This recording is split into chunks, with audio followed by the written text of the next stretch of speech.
আসসালামু আলাইকুম রহমতুল্লাহি ওবরাকাতুহ। আজকে আমি আপনাদেরকে অনেক খুশির খবর দিব, যেটা আমাদের ভারতের আসামের হাইলাকান্দি জেলায় রাহমানিয়া দারুল উলুম বাওরাঘাট মাদ্রাসা, যেটা আমাদের হাইলাকান্দি ডিস্ট্রিক্টে পড়েছে আসামের। আলহামদুলিল্লাহ, সেই মাদ্রাসার একটি ছাত্র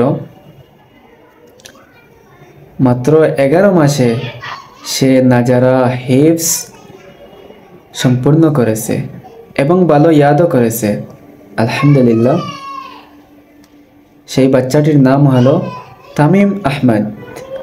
এখন থেকে সে হাফেজ তামিম আহমেদ।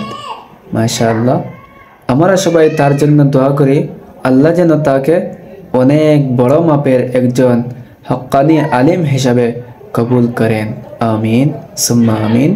এবং আমরা সবাই যেন এইভাবে হাফিজে কোরআন বানানোর জন্য এইরকম মাদ্রাসায় পড়ানোর চেষ্টা করি।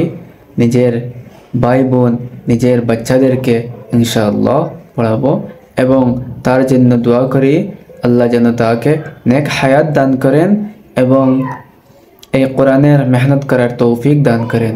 আমিন ইয়া রাব্বাল আলামিন। আসসালামু আলাইকুম রহমতুল্লাহ।